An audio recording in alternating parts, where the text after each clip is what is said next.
I'm just like, man, I could do this better. Like I could lead people better. And there's no way that I should be sitting here and this guy should lead me. And that was one of my biggest things where I'm like, man, I'm going to figure this out and I'm out. I'm just going to do this. I'm going to create a place where people can thrive. I'm going to create a place where people can just belong and still have that brotherhood. And I just left not knowing anything. And I started Patriot Construction in the basement of my church.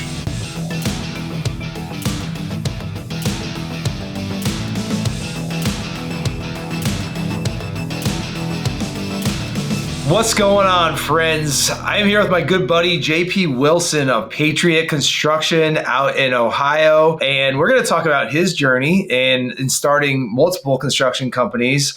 And really what I want to dig into today is he's got a bigger purpose behind what he and his wife and his team are building at their companies. So I want to dig into that today and really, just share that special aspect of their business with you guys. And I think a lot of people will be able to relate to this. So here we go. What's going on, JP? Nothing, man. Good to see you again. Yeah, you too. Yeah, I hung out for a little bit in December. So JP and I were members of Revolt, and we were at the members only retreat out in Utah just about a month, not even a month ago, and I got to hang out a lot there, and I got to learn more of JP's story, and I was like, man, you need to tell more people, more people need to know about this. So that's when I reached out. I'm like, yeah, let's get on the Nailed It show after the new year. This is the first one I'm recording in 2023, and So yeah. Well, before we get into the roofing and your special purpose and all that sort of thing, what's your background, man? You've got an interesting background. Yeah, man. I started off out of high school, man. I was supposed to go to a big college. I was supposed to go to Ohio State for football, and I got kind of gypped out of that by some new coaches and everything. And I had already told all these other teams that I was going to Ohio State. I told Notre Dame and a bunch of other big schools that I was going to Ohio State, and they. When 10 days before the national letter of intent, Ohio State pulled that offer. They said that they didn't want to. Yeah, so they said they was like, man, we just don't think your grades are good enough. We want to kind of change. I was in the same recruiting class as Andy Katzenmoor, which he plays for Green Bay now. But him and I did a lot of stuff together at Ohio State. And so I ended up going to a smaller school playing ball, and I got into trouble, got kicked out of that school, had some behavioral issues. And I left that school and went to the military, man. And I fell in love with the military. I was able to make rank fast and just enjoyed it, man. Just had a great time, service our country. I got to go to Kuwait, Qatar, got to go to Egypt. I was in Scotland for a little bit, so I got to go to a lot of different places that I would have never gone. Spent a bunch of time here in the United States. I was in a combat arms unit, so I was always training. So I spent a lot of time in the desert training and met a lot of good guys, man, good friends. And I left there and just ended up lost, man. Just nothing bad. I was never addicted to drugs or never alcohol was never my vice. I just never really had a direction. And I was bouncing at a bunch of clubs. I worked at a bunch of strip clubs, and it was just the one vice I did. I love the fight.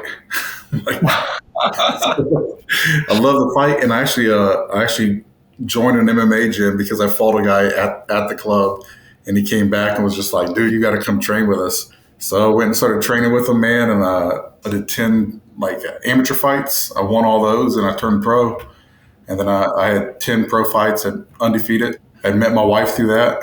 And my wife was just pretty much she was a personal trainer, and she took an ad out in one of the events. And when we got serious, she was like, you're going to have to figure out whether you want to be a firefighter or whether you want to be a fighter. And so I had to pick a career. So the responsible thing, man, I picked a firefighter position, and I walked away from fighting. I wasn't I fought on some undercards at UFC, and I was famous in little bitty small circles. I mean, probably smaller than that. But if I went to a fight, I fought out, in Oklahoma a couple times at some casinos, and I would sign little autographs for little kids. And oh wow, I had a few shots. I fought in King of the Cage and Bellator. So I just never had that skyrocket to stardom that I wanted. So it wasn't bad to walk away. I walked away, became a fireman, man, and I spent 15 years as a fireman and full time. And then my wife was already a firefighter paramedic, and so we we had a unique marriage, man. We got married, and like she would be gone for 24 hours. I would be gone for the next 24 hours, and then we would be together for the last day, and then we would start over. So it's pretty How'd unique. that work? I mean, some people might like that style of marriage where you don't see your spouse much, but how'd that work for you guys? It actually worked out good. She's not a very needy woman at all. Like she actually like, I got to sometimes remind her like, hey, we're not roommates. We can hug. you know, like all of our kids, they're all like, yeah, mom's hardcore and dad's a big soft teddy bear. So it's pretty crazy. But it was good, man. It like allowed me to become like super, super, super involved with our kids because I had them for 24 hours. At 6 weeks old, I had them for 24 hours a day. Where like all of my buddies are like, bro, there's no way I had my kids for like an hour and I was going to go crazy. So, man, I really got to know my kids. It was awesome. And yeah, man, we continue to be firefighter paramedics, and I just felt like there was more. In that time, I had accepted, re-accepted Christ as my personal Lord and Savior, man, and I just accepted a calling to ministry, and I started doing ministry. I was a youth pastor for 6.5 years, and love the church we're at. Love the kids. We built a youth group up to a really nice big youth group, and a lot of kids impacted, and we're able to do a lot of good things. And I feel like God was calling me out of my career and out of ministry, out of that ministry. And so I just left. I told my wife, we were right in the middle of building a house. And I told my wife, I'm like, hey, I was like, I think God's calling me out of this. And she was just like, man, if you think God's in it, she was like, I trust you. I pulled my retirement. I started a business that I learned how to do business on YouTube. Had no idea what I was doing. I mean, I had been doing side jobs. I knew how to do construction, but I didn't know the business aspect. Man, I watched business videos on YouTube. I watched like business video or tax strategies on YouTube, how to file taxes, how to construct taxes, how to have a 1099 employee. It was just like a YouTube university for me for a long time. And I just dug into it, man, and I had enough confidence in myself that I could do it. So I went out and killed it, man.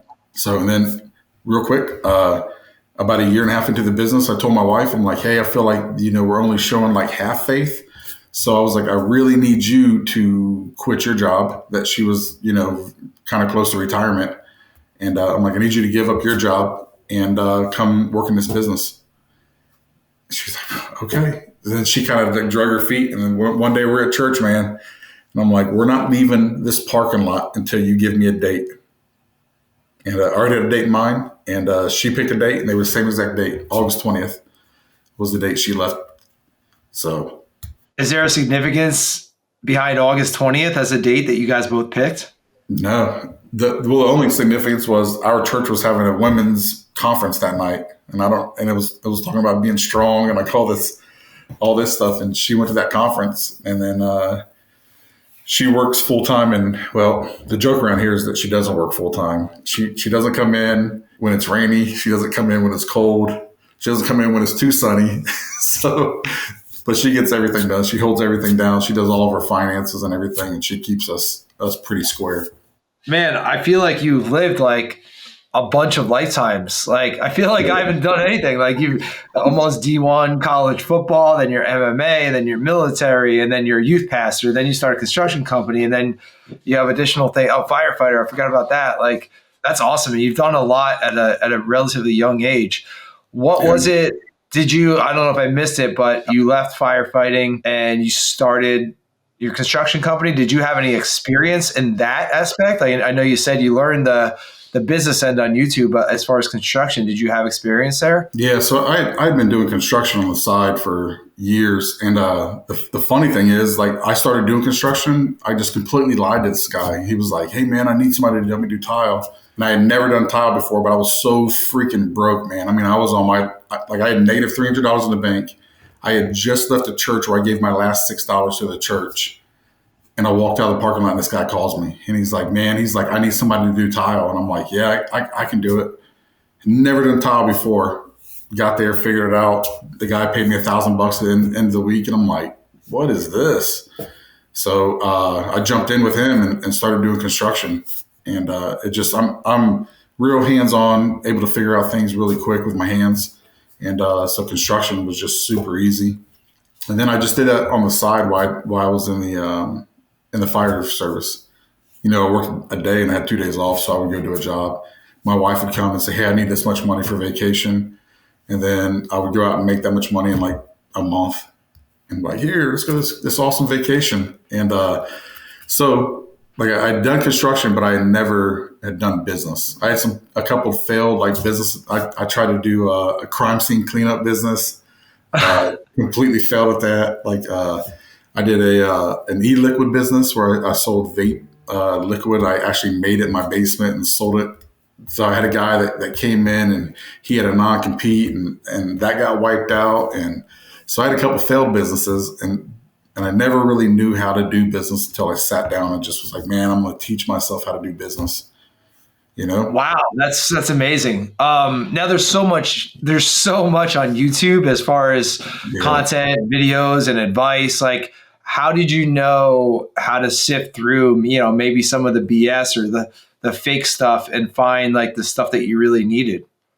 So it was just like trial. Like, there was a lot of mistakes I made when I first got into this, and it was more trial and error, man. I know my drive, and I knew that I could do whatever I wanted to do. I just had never trusted myself. I heard this quote the other day, and it said, "Our dreams are right on the other side of fear." And dude, that was huge. Like, the only thing that was stopping me all those years is that people like told me I had to do this a certain way, and finally I was like, nah. I actually sat in the firehouse, and my leadership there was horrible, and I'm just like, man, I can do this better. Like, I could lead people better, and there's no way that I should be sitting here and this guy should lead me. And that was one of my biggest things where I'm like, man, I'm going to figure this out, and I'm out.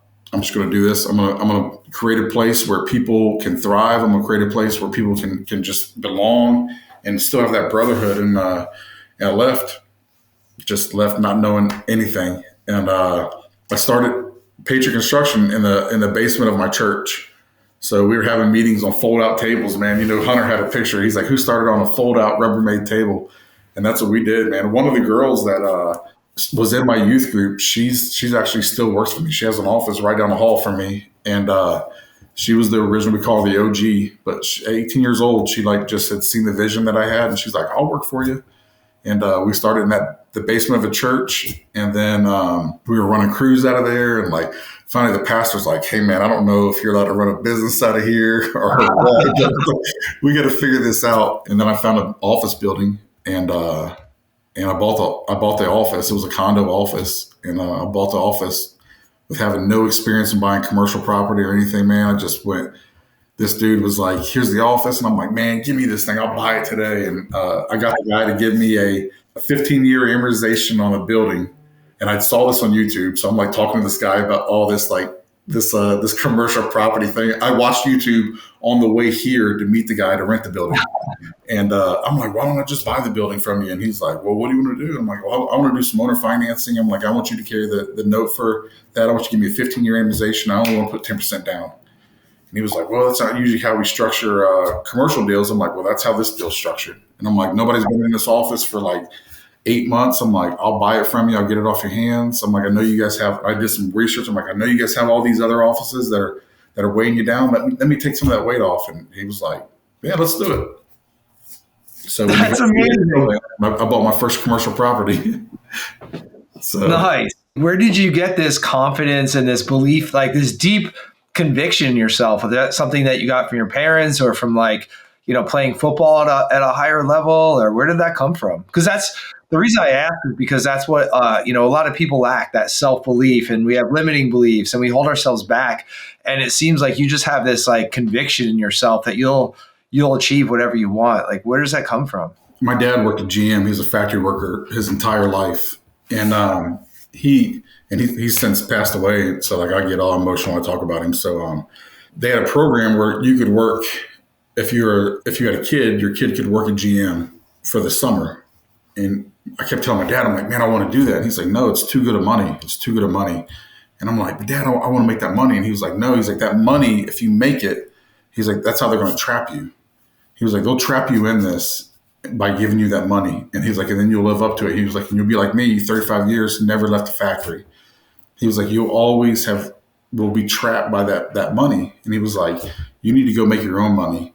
And I was kind of like, man, why is he doing this? Like, I just want to make that money. And I never really saw that until like one day, like I was sitting in the firehouse and I was watching a YouTube video, and the guy was like, man, do you feel like, you're a slave to your hours? You're really selling hours of your life back to the place that you work. And I was like, and it hit me. I'm like, man, my dad sold 35 years back to GM for this. I'm like, I don't want to sell any more of my time.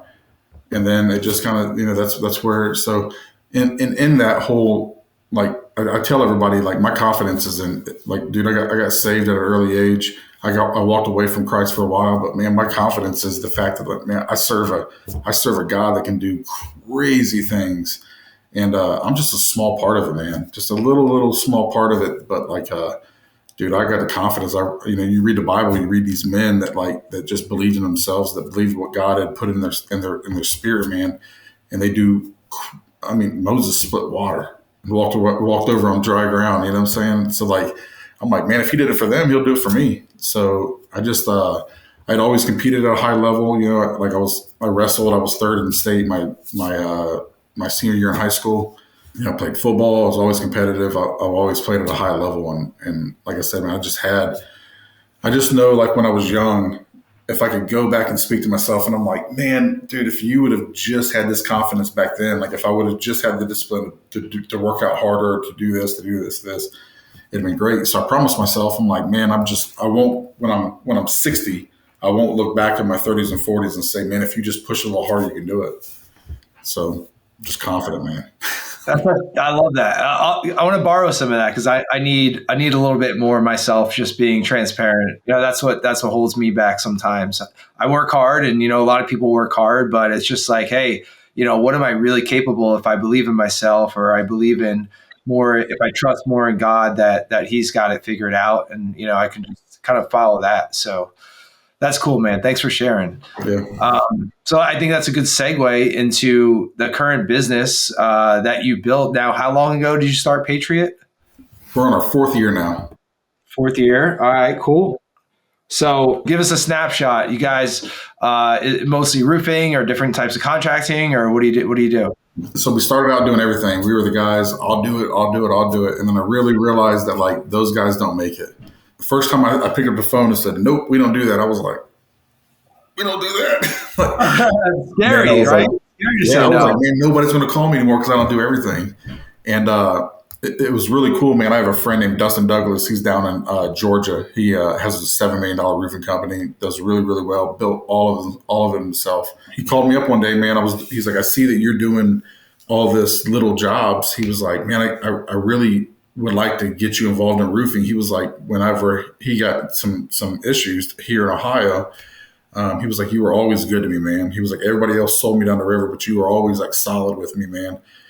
He was like, so I think I just want to give back to you. He was like, come down here, man. I got this training. I'll give you this training. I'll get you onboarded. I'll show you what you got to do. And then, so I left the kitchen and bath game and changing light bulbs and taking out Miss Betty's trash and all that stuff. And I drove to Georgia, stayed there for a week, man. And just, he poured into me and just showed me how to do roofing, showed me how to do insurance, showed me how to do, like all this stuff, how to set up, like, my CRM and how to do this and how to do that. And he was just like, I just appreciate what you did for me, man. This is all for you. So I came back here. I dove in to roofing. I went out, didn't even know that there was like this limit, because I have these sales guys now. They think there's limits on them. I came back and I sold $848,000 in roofing in I think it was 4 months. Wow. And so I almost sold $1 million in 4 months and didn't even know that was like, I thought that was just like average. I'm like, that's what people should do. I got a couple guys, and I made a mistake. I hired a bunch of firefighters that, that already making good money. So they weren't hungry. And then I wanted them to match my desire to make money, and I was just like, man, I was like, come on guys, let's do all this. Let's get it going. So yeah. That was a long answer for just saying I'm in roofing now. We do roofing gutters. We just added windows yesterday, and then we do siding. Okay. All right. No, that's cool because we all start out like that, whether it's contracting or marketing company, we all start out just taking on whatever comes our way to pay the bills, make some money. And it is really hard to say no. It took me a few years. We were offering all sorts of different services, and then had a consultant come in, and I'll never forget it. There was this whiteboard paint, like we had this wall painted, and Tim and I went on the whiteboard, for half a day, and we're just mapping out all the profit margins of all the services that we offered. And, we found which ones we made money on, which ones we lost money on, and we made some adjustments from there. And I think that's something that a lot of contractors don't do early enough, is they don't have the confidence to say no, so that they can really focus on, building better processes and better profitability to then, actually build a company. So you don't want to get stuck changing light bulbs forever. I know, man. And that's the other thing too, man. I just sold a pool company. So we got into pools, and a couple of different things that I've done that I would tell many people not to do until you're ready. A hurricane ran down in New Orleans, opened up an office in New Orleans, had no idea what I was doing, jumped in a truck with some guy that was not qualified to be there. I wasn't qualified to be there. We drove down to New Orleans, and I had family down there, and then we just started selling roofs. We signed in the first 3 days, 89 contracts, and then just couldn't fulfill them. Had no infrastructure, had no a lot of stuff fell through that was going to come, and I just didn't have the experience. I didn't have now I have the experience because I was down there for 7 months. My niece and nephew were running the company, and it just became too much. It wasn't what they wanted to do, so we just kind of closed it down. And then I came back, and this company was running really, really well. And then I'm like, oh, now I'm going to go and get into pools. I got into pools driving back from Louisiana. A guy called me and was like, hey, man, let's start, I'll sell for you if you want to just, do all the production. And then we built a pool company up to about a $4 million pool company. And it just, me and him didn't see eye to eye, business partner wise. Didn't see eye to eye. He wanted to do it his way. I want to do it my way. And we separated. He bought me out, which was really good. I enjoyed it.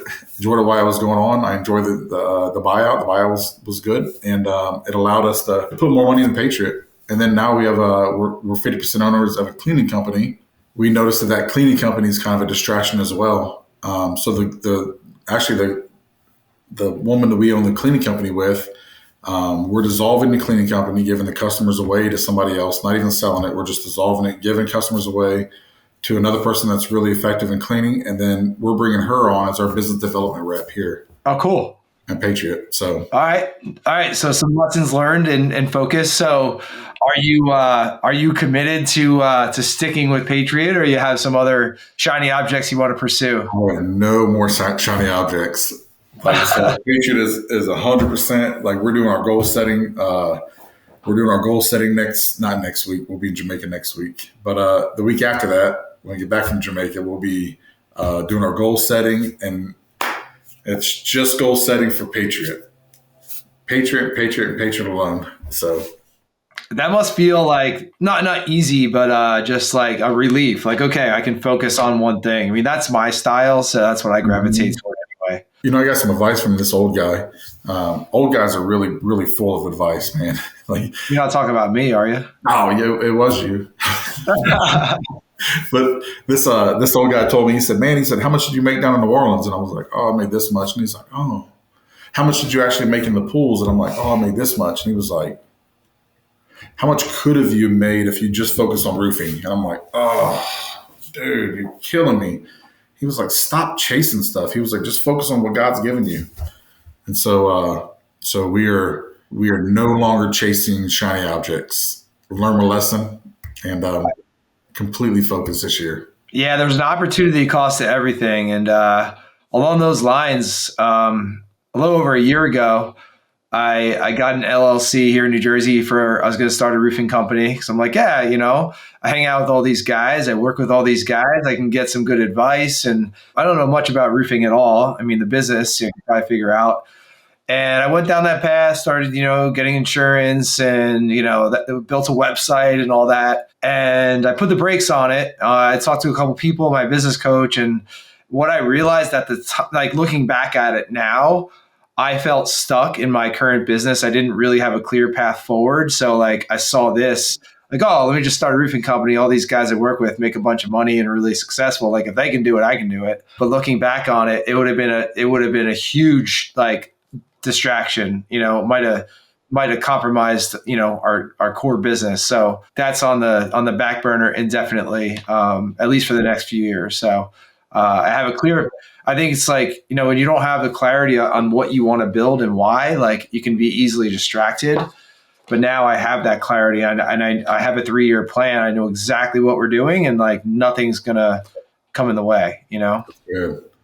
Yeah, and it's just you think it's going to work out, great, but what it does is it takes away from. I'm real big on culture, huge on culture here, and I noticed my guys just weren't like reacting to like me anymore because I was so focused on pools and I was so focused on getting cleaning done, and like I wasn't focused on these guys, and like it almost destroyed our culture here. Yeah, that's a good point. And I think that's true. You see that a lot in the roofing industry with, like what you did, going to New Orleans and things like that. You see guys going out of state and you don't realize what that does to your culture. That's huge. So you have one of the reasons I really wanted to chat is you have this charitable component. I don't know if that's the right term for it, to your business that I think is super unique and very interesting, and you're unbelievably passionate about it. So let's hear that. Yeah. So, like I'm really big on giving. Like I love to give. I love to give. I love to give up, whether it's my time, whether it's my advice, which isn't worth much, or money. And, man, we had some missionaries come, and my daughter had moved out. She had moved out. She's in the military. She was in the military. So we had this open space in our house. We asked these missionaries to come stay in our house. And we're like, hey, you guys can stay in our house. Just, be comfortable, eat whatever you want. Just be here. And like through that, we were able to get to know them really, really well and their struggles, and like, how much it took to run like their mission, and how much it took to run like, just getting back and forth and all that stuff. And so the mission is the Welch Family Mission. And you can look them up on Facebook. They're through Open Bible. They're a set of missionaries through Open Bible, and they are a missionary group in Liberia, Africa. And my wife and I had done stuff with SCT Now, which is Stop Child Trafficking. We were ambassadors in Dayton. They're out of New York. We did a bunch of fundraising for them because we're really big on like child trafficking too. And it's a huge problem that just gets pushed under the rug. But when these missionaries came, we were able to sit down and talk to them, and like they were talking about, first developing a school. This is back when we first started developing a school, and we were like, how can we help do that? So we were able to donate to that. And it was funny, man. This is probably the worst business move that somebody would say, but at one point I wrote a check for the balance of our checking account and our business checking account. I was like, Wow. I want to help. I'm like, I know that God's going to give it back to me. And I wrote a check and cleaned out our bank account to send to him. And it was pure faith, man. Like it was right when we were transitioning from bathrooms to roofing. And I was like, God, I want you to and when we give, man, it's a seed, and we can't reap that seed unless we give in the fertile soil. And I knew that this was going to be fertile soil. And I asked God, I said, listen, man, I was like, I want this to happen in my business. And within a month or two, man, we were triple what I gave away. I mean, that fast. And so that was my, I'd given before, but that was my like thing where I'm like, okay, God, if this is where you want us to go as a company, I'm like, let's get it. So this program they're over in Liberia. Liberia had a civil war for 20 some years, and like the country is just in ruins, and like the people are not able to read. They don't have education. They don't have, like, there's some places in the capital that still don't have electricity. And a lot of people always say, they're like, hey man, there's people here that need help. There is people here that need help. But I don't know them people. I know the Welches. They stayed in my house. They're family of ours. I know that when I give them money, that money is going to translate into them changing lives. And that's what I'm passionate about, man. I'm passionate about being like, I'm not changing the life, but I'm able to facilitate that change. And if I could use what I've got, my group, my outreach to like pull people in and make their lives easier as they change kids' lives. There's just a number of kids that they have changed, and I'm all over the place. So I'll just be real focused on what it does. So that's cool, man. Yeah, so the Welches, they went over there. They had three kids themselves. They went over to Liberia. Their grandparents were missionaries there, and they felt called there. So they went there. They set up the learning or the Legacy Learning Center, which we got to help. Like we got to fund some of that, and so that having a Legacy Learning Center with our name on it is pretty cool. And they came back here, and I'm like, man, let us partner with you so that when you come back here, that you can have some rest. You don't have to like go out and try to earn all this money. Let us partner with you. Like, what are your needs? What are this? What is this? What is this? And then they were real hesitant of giving their needs because they're like, man, we can just do this. And I'm like, this is just let us help. And we started giving to them, right? And they were just kind of like blown away by like our generosity and like, and I was at a retreat with Revolt, and I told Hunter, I was like, yeah, this is what we do, but we keep it kind of quiet because in the Bible it says, don't let the right hand know what the left hand's doing. And I translated that all wrong. And Hunter's like, well, I think you're reading that wrong. You should probably go revisit that. He was like, and it's incredibly selfish of you just keeping that to yourself. And I'm like, what? I thought like, Hunter would be all proud. He was like, yeah, man. He was like, think about how many people, if they knew about that, could help you impact that place. And it just changed my whole entire mindset. I'm like, holy cow, like really? We weren't even telling our employees that we're giving money to the Welches. We were just giving it to them like, on the back end. And I came back and I was like, hey guys, I'm like, every dollar that you guys make here will feed a child. We'll go to feed this village over there. We'll go to this school. We'll go to funding. We'll go to, like scholarship funds for them. And so our guys really bought into that. And seeing that when I give the Welches money, like whenever we're able to help that monetary thing, what they're able to do with it, we're able to see. It's not like giving to like UNICEF where they got to pay their CEO and they got to pay, their all this, and then 1 cent goes to a kid. Like this, man, we send money over for a food program that we started because the Welches were like, man, it's fantastic that we got this building now, but the kids can't focus because they're so hungry. So we're like, what do you need? And they're like, well, we need money for food, but we can't give them food until they get the worms and parasite problem under control because the kids drink nasty water and they can't keep food down because they have but they have parasites and worms. I just thought about it. I was like, man, if my kid constantly had an issue with parasite and worms, like what would I want done? What would I want to do? So that's how we focus on it, man. Like, man, every time there's a need for those kids, I look at my kids and I'm like, what if my kid wasn't eating for 5 days? What if my kid wasn't, getting the medication that they needed so that they can just retain that nutrition from food? And it just, Tim Tebow says that you'll never act until you feel the pain of somebody else, and that like hit me hard. And I'm like, man, so this is exactly what we want to do. Like we want to feed these kids. We want to help. We're actually planning a trip to go over there in March to have our first time for us being over there.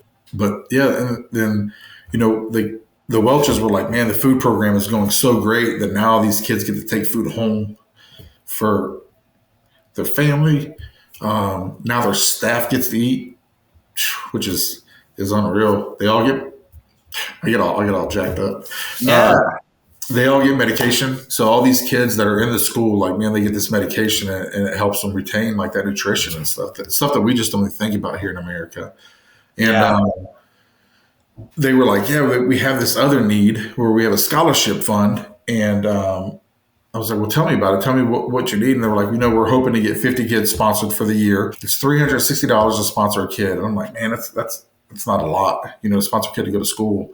And like what they're doing is they're teaching kids how to read so that those kids can now go to school because they're so far behind. So they're just trying to get them up to their grade level and then they put them into schools. And then it's $360 to send a kid to school. And I was like, well, tell me more about that. And they were like, well, the boys go first. The youngest boy, then the oldest boy, then the girls, then the youngest girl and the oldest girl. But if the oldest girl can't get funded, they sell the oldest girl.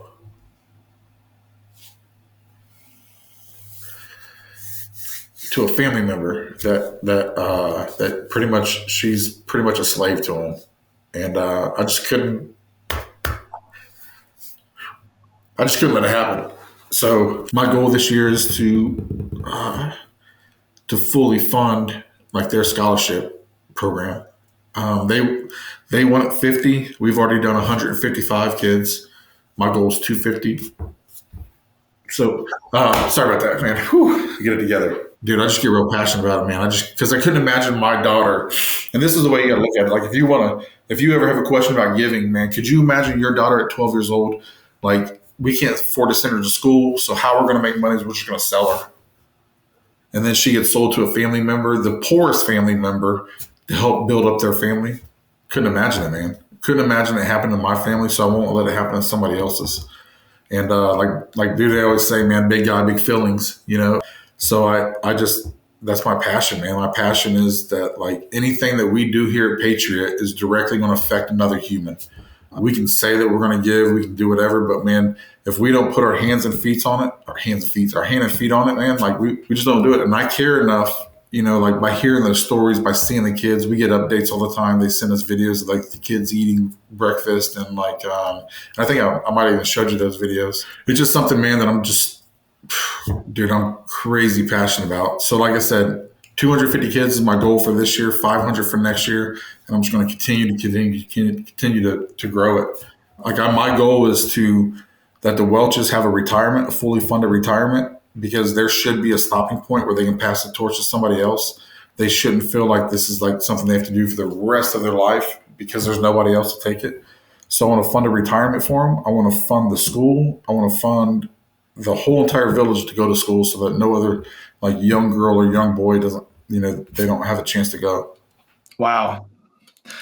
I know you're passionate, and I'm not shocked hearing it, because I've heard you talk about this a couple times before, and I know you're passionate. You have the same, you know, kind of reaction every time, but it is it still is shocking. Like I have a 7-year-old daughter and 10-year-old son. Yeah, I could never imagine that, and that's incredible. The things that we take for granted, you know, like just being able to eat and hold down food, or have, you know, we have a whole thing of water and I'm complaining because I'm empty right now, you know, like that's awesome. So man, thanks for being such an example of how we can use our gifts and our talents and our businesses for, you know, to benefit other people. Like that's what it's all about. Yeah. We just did my wife and I fast every year to start off the new year, fast and pray. And we just want to see where God takes us. This year, I felt like God was calling me a little deeper. And like, I wanted to experience what hunger was, because like these kids, they experience it. They don't get a chance. It's not a choice for them. So I went 4 days, no food, just water. And like a lot of them don't even have the chance to do water. But like, so I did 4 days, like, cause I just wanted to I wanted to get past like, okay, like I fast for a day. I wanted to get past that point where like I know what hunger feels like. And man, like 4 days with no food whatsoever, I was hungry. And like, wow, I would never want another kid. Actually, last night I ate a small meal last night, was the fourth day, or the end of the fourth day. I went into the fifth. And then now I'm only doing one meal a day for the next 10. Cause I just want to feel what that feels like. Wow. What did that feel like? I mean, you're hungry. I've never fasted that long. Yeah, tell us about that. First day or two wasn't bad. Third day, like, you know, you just, first day or two, it's just, we're so used to eating, like, having it readily available. And I'm at my house and it looks like a freaking grocery store in my house. So I'm like, oh gosh, I'm not going to the pantry. But man, you're just so used to like having everything here, you know, in my office, there's like Gatorade back there. There's like, you know, snacks and like all kinds of stuff. So everywhere you go, we just have this readily available like stuff we can shove in our pie hole. And so like the first couple of days, it was hard because I could just readily eat. But then like I just had this thing where like, you know, we spent some time in prayer, man. And I just realized that like it just needed to be deeper than that. And so like I didn't even like attempt to eat anything, didn't even put myself in that position. And like it got to the point where yesterday, like when my COO and I went out and did a small job, and he dropped me off and he's like, dude, you look bad. Like you look horrible. And I just felt, it felt horrible, man. Like, I mean, it was beyond beyond hunger, and I know that people have done longer, but 4 days, they're going to the fifth day with no food whatsoever. It was, and then when you eat, this is the bad thing. Like I ate a small meal last night. When I ate, I got sick Wow. because my body just got this rush of stuff, and it was just like so. But I wanted to Wow. experience that because I talk so much about these kids being hungry. Like I just wanted to experience that. Man, you're inspiring. 'Cause you're not, obviously you're not just talking the talk. You're walking the walk. You're deeply involved. You're going to Liberia. You're fasting. Like that's super inspirational, man. I gotta step it up. So thank you for sharing. I know obviously there'll be people watching this and listening to this episode, but even if it's just for me, I appreciate it. So thank you. Now, you mentioned before with your company, you weren't even telling your employees about what you were doing. How, that shifted. Are you now telling your customers, your market? Are you incorporating that into your business in a larger sense, or what does that look like?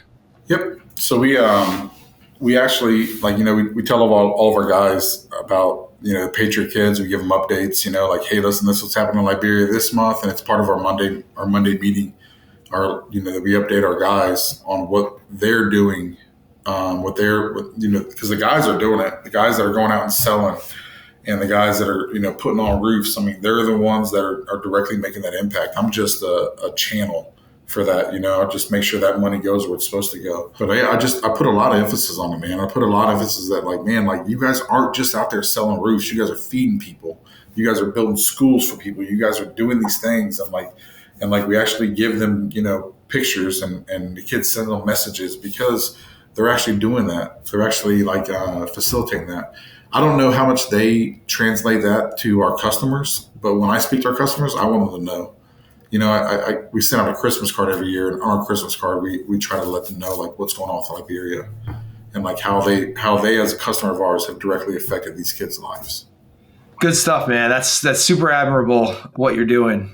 So thank you for, again, setting the example. Anything else you want to share with the audience before we kind of wrap it up here, JP? Man, I don't even know. I'm really big on vision and goal setting and stuff like that. When we started our business, man, we lacked vision, and it was like, I say this all the time. It was like we were swatting mosquitoes with a shotgun. We just weren't very effective, and it led to different things. I mean, I don't know if you saw on our chat that a little bit ago, I felt like I was just stuck in like what I like to call business quicksand. And like that, you and I talked about this in Utah. Yeah. And it just, man, and like not having that clear vision of where like our goals are. Like, a goal without a plan is just a wish. Doesn't matter how you want to church it up. That's exactly what it is. Without a vision, dude, without a mission and a vision, dude, like if you got in a boat and you didn't have a purpose, you didn't have a place to go, you would just float off in the sea. And that's what so many people do in business. And they don't realize that that's what, they just don't realize that that's what they need, man. They need a vision. They need for the people that work in that place to see where that boat's going, to see where the ship is going, to see where the business is going. And, so I'm real big on that. And I just want to kind of share that because, when people ask me, they're like, hey, how do I build a business, or how do I do this? Like, I feel like I have a pretty good grasp on it now. But like, whenever I say, listen, man, first of all, be very, very clear. And like when you start a business of job roles, of what you expect out of people, and like where you're going as a business. And like, that's what our main goal this year is. Like, we have a very set path of where we're going. Cool. Likewise, man. And that takes time. We're 10 years in business this month, actually. And it's in some ways you just I still feel like a startup because we're, just continually adapting, and we're learning new things and being exposed to different groups, and, going to retreats like Revolt, and being inspired by guys like you. And that's something that we have our 3-year plan. We have our year plan. We use EOS. We plan everything quarterly. We're pretty structured in that aspect. And, it's a game changer. I mean, to get everyone on your team on the same page, they know where you're going. And what's helped me, and I think a lot of us can relate to this, is like, I grew up as, in a blue collar family construction business. Like, that's my default mode, is like, if something needs to get done, I'm just going to put my head down and slam some coffee and just get it done, But when you share your vision and what you want with your team, they're able to help you. Like, I had one of our team members reach out to me this morning, first thing in the morning on Slack. He's like, hey, I want to start helping you out with these things. Like, send me your entire sales process or our entire sales process so I can look at it with fresh eyes and make some adjustments. And I'm like, dude, thank you. That's awesome. Because it's like, we haven't updated our sales process since June, like 6 months, 7 months ago. And he's going to take a fresh look at it. And, that's something that normally I'd be like, no, I can do it. I'm the owner. I should do that. But like when you share that with people and they understand where you're going, like people want to help with that mission. So so true. I just kind of had that revelation the other day. I sat here, man, I was in our office and we have, 1, 2, 3, 4, 5 offices, 6 upstairs. And, dude, I just sat here and I'm like, there's a chair in every one of them that people sit in. And I was like, man, I could not have done this like without, matter of fact, I look back and I'm like, how did I do this like without this team? Like before this, like without this team, like how did I even get here without this team? And like, I just understand the importance. And, Hunter talks about team. Hunter tells you, he's like, man, I'm not good at roofing. He was like, I'm just good at putting teams together. And, dude, without my team, there's none of this. I mean, ship wouldn't float, Yeah. I'd be dead in the water. Yeah, for sure. All right, man. Well, I appreciate your time and sharing and opening up and getting vulnerable. And thank you so much, JP. I appreciate it. Can't wait to get this content out to the audience and, inspire some more people and continue to further the mission. So thanks a lot, man. I appreciate having me on, man. It was a good time. Yeah, for sure. And hope to catch up soon. It was good to spend some good quality time together last month. So I'm sure we'll see you at one of these events soon. And we can continue those conversations. Dominican Republic, right? Yeah, possibly. I got to talk with the wife about that. But yeah, you guys are going? Just make it happen. Yeah, for sure. The Revolt community, just give a plug for Revolt, man. I've been in since the beginning. You've been in for a while. It's such a special community of leaders, and you can learn from everyone and pour into other people. Like it's very unique. It is. It's amazing. And that's what I was missing a lot out of our business. I know we got to wrap up, and I keep on talking. You let me go, man. We get to 4:00. I'll still be talking. But yeah, it's that community. Like I didn't know I was missing that, and I'd always been like in a community football team and all these teams. I didn't know I was missing that. But that community, man, is where it's at. Yeah, it really is. I mean, I think a lot of us, that entrepreneurial isolation, you're maybe one of your only friends from your town or your home, your home friends that are running a business and going through these challenges. And I came from a sports background as well, played for a while and all that. So I definitely miss that. So it's awesome to have that. All right, brother. Well, we'll talk to you soon. Thanks again. And appreciate you. All right, man. Have a good one.